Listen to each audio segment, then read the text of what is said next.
تنقید تو شاید کر سکتے ہیں، بات کر سکتے ہیں، بٹ اٹ ڈزنٹ مین کہ آپ پوری کیمپین چلائیں. اور یہ عمران خان نے بڑا کیٹیگوریکلی کہا کہ میں ان کے خلاف نہیں جاتا ہوں، میری فوج ہے، میرا اوڑھنا بچھونا یہی ہے. یہی تو تکلیف ہے کہ عمران خان کا اوڑھنا بچھوڑنا رہنا سہنا اسی ملک میں ہے، اور یہی تکلیف ہے. تو یہ اس کو بھی مینیپولیٹ کرنے کی کوشش کی ہے، اور میں نہیں سمجھتی کہ ہماری اسٹیبلشمنٹ کسی بھی سیاسی جماعتوں کے لیے، کسی سیاسی جماعتوں کے خلاف اپنے آپ کو استعمال ہونے دے گی. تو معاملہ جو ہے وہ یہاں پر تھوڑا سا رک گیا ہے، معاملہ یہاں پہ تھوڑا سا ٹھنڈا ہوا ہے کہ انہوں نے کہا ہے کہ جی ہم یک طرفہ طور پہ کسی سیاسی جماعت کے خلاف کارروائی نہیں کر سکتے. یہ تو ہے کہانی اس اسٹیبلشمنٹ کی جو کہتی ہے اور اظہار بھی کری کہ وہ نیوٹرل ہو چکی ہے. اب اس اعلامیے کے بعد اور اس 6 گھنٹہ طویل بیٹھک کے بعد صدیق جان کی گرفتاری ہو جاتی ہے. مطلب آپ تصور کریں، اور میں تو یہ کہتی ہوں کہ اگر آپ صدیق جان، آپ کے ڈر کا اور آپ کے خوف کا لیول اگر صدیق جان تک آ گیا ہے تو آپ صلح کر لیں.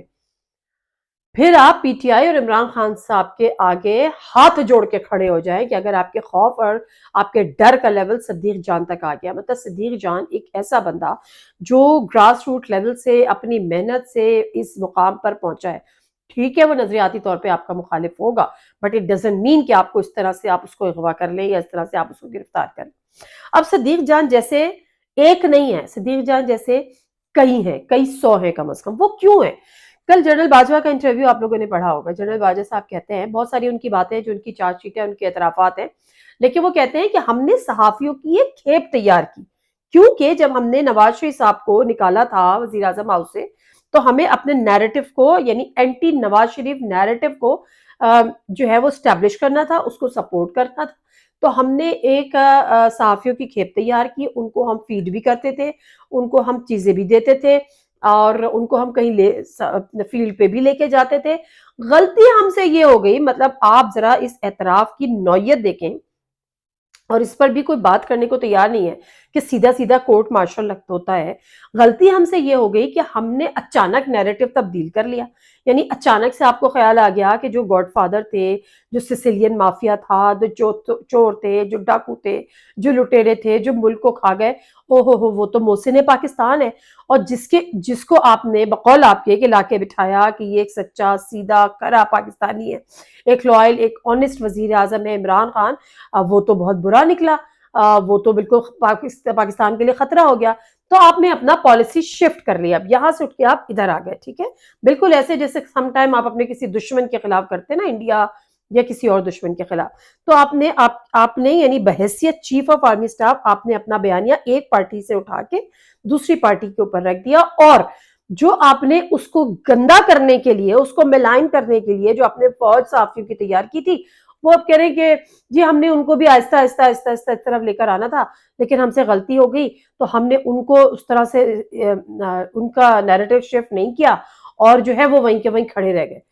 یار یہ بیان ہے، ایک سابق چیف آف آرمی اسٹاف یہ بیان دے رہا ہے اور یہ اعتراف کر رہا ہے. یہ تو کھلم کھلا چارج شیٹ ہے اس کے اپنے خلاف کہ آپ یہ کیسے کر سکتے ہیں. پھر آپ یہ بھی بتا رہے ہیں کہ ہاں ہم یہ کرتے تھے، ہم یہ نہیں کرتے تھے، ہم یہ کرتے تھے، میں کسی کو یہ آرڈر کیسے دوں، میں کسی کو وہ آرڈر کیسے دوں، اور میں کسی. بھائی سیدھی سی بات ہے، ایک دفعہ آپ کھل کر جنرل باجوہ صاحب پریس کانفرنس کر لیں، اور اس میں آپ اپنی تمام جو آپ سے غلطیاں ہوئیں، جو آپ سے کوتاہیاں ہوئیں، جو آپ سے گناہ سرزد ہوئے، آپ ایک دفعہ ان کا اعتراف کر لیں. Then let the government and let the people of Pakistan decide کہ آپ کے ساتھ اب کرنا کیا ہے. یہ کبھی آپ کسی کے پیچھے چھپتے ہیں، کبھی آپ جاوید چودھری کے پیچھے چھپتے ہیں، کبھی آپ منصور کے پیچھے چھپتے ہیں، پھر ابھی پتہ نہیں کوئی ماتلا پتہ نہیں متیلا کیا ہے، ان کے پیچھے آپ چھپتے ہیں. تو یہ آپ کے لیے مناسب نہیں ہے. ہمیں آپ کی زبانی اب سننا ہے کہ آپ سے کتنے گناہ سرزد ہوئے. ہمیں آپ کی زبانی سننا ہے کہ آپ نے اس ملک کے ساتھ کس طرح سے کھلواڑ کیا ہے.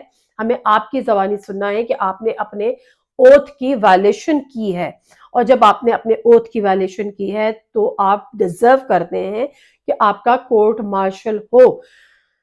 اور اب ڈپینڈ یہ کرتا ہے کہ جو اس کی مجاز ہیں کہ جی آپ کا کورٹ مارشل ہونا چاہیے، وہ آپ کو، آپ کے بیانات کو، آپ کے اعترافات کو سنسیئرلی یا سیریسلی لیتی ہیں یا نہیں لیتی ہیں. لیکن بہرحال اگر بات یہاں تک آ گئی ہے کہ آپ یہ اعتراف کر رہے ہیں تو پھر مجھے یہ سمجھا دے کوئی کہ کہاں صدیق جان غلط ہے یا کہاں صدیق جان جیسے دوسرے غلط ہیں، کیونکہ غلط تو وہ ہیں جنہوں نے ان کو استعمال کرنے کے لیے تیار کیا، غلط وہ نہیں ہے کہ جو استعمال ہو گئے۔